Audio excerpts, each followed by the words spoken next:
सत्र बुलाया गया है।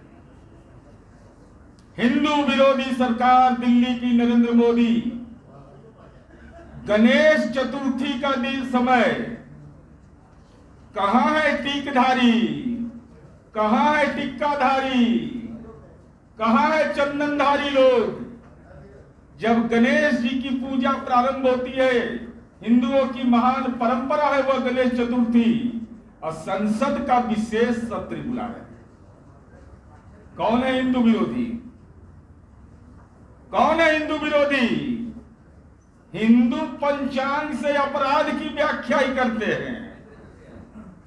उत्तर प्रदेश के डीजीपी ने एक पत्र निकाला, कहा कि अमावस्या के समय ज्यादा अपराध होता। कहां से ज्ञान ला रहा है? तो हम जानना चाहते हैं, हे प्रचंड टिक्काधारी, कमंडलधारी, कुंडलधारी, गणेश चतुर्थी के समय संसद का विशेष सत्र क्यों बुलाया? सवाल नंबर 1। सवाल नंबर 2 कि देश की संसद के अपमान का यह कौन सा राजनीति का संस्कार भारतीय जनता पार्टी को हो गया है? आजाद हिंदुस्तान की यह पहली सरकार है जो किसी कानून पर बहस करने या नया कानून बनाने के लिए संसद का विशेष सत्र बुलाया जाने की बात चर्चा में, और संसदीय कार्य मंत्री ट्वीट के माध्यम से ढक्कन है क्या राजनीति के? आप क्या है? आप संसदीय कार्य मंत्री किस भूमिका में है? ट्वीट के माध्यम से संसद का विशेष सत्र की सूचना आप देश को देते हैं। संविधान का अनुच्छेद 85(1) मैं यह जानना चाहता हूं कि कैबिनेट की सलाह पर देश के राष्ट्रपति कभी भी संसद का सत्र बुला सकते हैं। फैसला संसदीय मामले की कमेटी, कैबिनेट कमेटी तय करती है, जिसमें माननीय अभिषेक झा जी ने कहा कि माननीय रक्षा, गृह, वित्त, कानून समेत 9 मंत्रालय के मंत्री इसके सदस्य होते हैं। इनके द्वारा लिया गया फैसला राष्ट्रपति के पास भेजा जाता है और अंततः राष्ट्रपति मंजूरी देते हैं। माननीय संसदीय कार्य मंत्री जी बताइए, कब बैठक हुई? 9 संविधान के अनुच्छेद 85(1) के तहत जो डॉक्टर भीमराव अंबेडकर का संविधान है, जो इंडिया दैट इज भारत कहता है, ये 9 विभागों के मंत्रियों की जो समिति है, इसकी बैठक कब हुई? किस डेट को बैठक हुई? कब यह फैसला लिया गया? यह देश की जनता को आप बताइए कि इस बैठक कब लिया हुआ? कब बैठक का फैसला महामहिम राष्ट्रपति को भेजा गया? अगर यह प्रक्रिया संविधान के 85(1) के तहत है, तो इन प्रक्रियाओं का अनुपालन किया गया है कि नहीं? विशेष सत्र बुलाने का संविधान के 85(1) में यही प्रावधान है। तो आप संविधान से ऊपर है, पहले यह बताइए। ट्वीट के माध्यम से ही जानकारी दे रहे हैं, और इसकी विधिवत जानकारी संसद को दी जाती है। विभिन्न दलों के सांसद, इनसे संवाद किया जाता है, और यह अत्यावश्यक मामले में, कोई अर्जेंट मामला हो, कोई संकट की स्थिति हो, तो विशेष सत्र का आयोजन किया जाता है।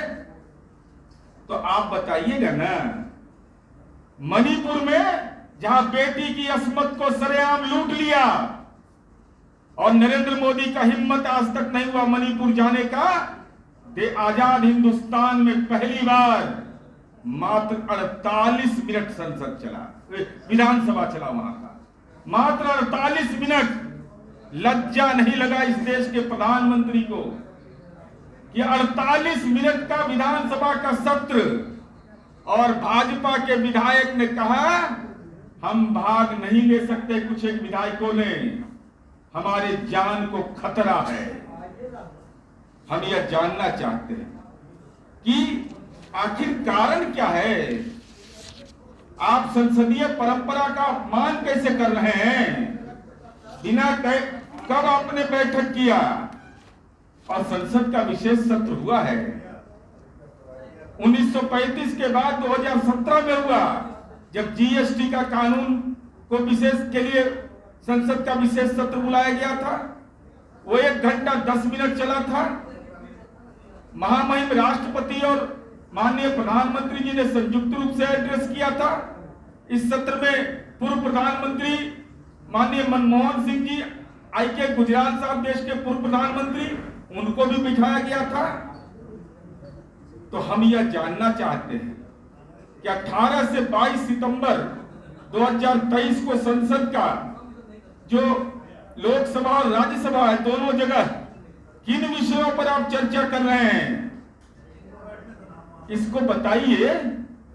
देश की जनता को छिपा क्यों रहे हैं, सस्पेंस क्यों कायम किए हुए हैं?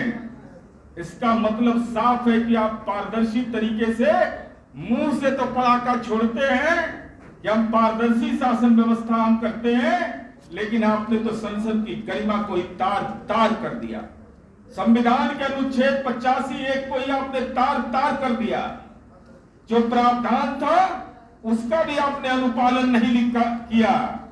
और हम आपसे जानना चाहते हैं, इस देश के अंदर में, क्योंकि इतिहास से आपको लेना देना नहीं है, अरे जो 1947 को आजादी नहीं मानता है, वो इसको उस पार्टी को इस देश के अंदर अपनी बात कहने का अधिकार है। जो हमारे पुरखों का अपमान किया, तिरंगे का अपमान किया, अब वे लोग प्रवचन देते हैं। तो हम यह जानना चाहते हैं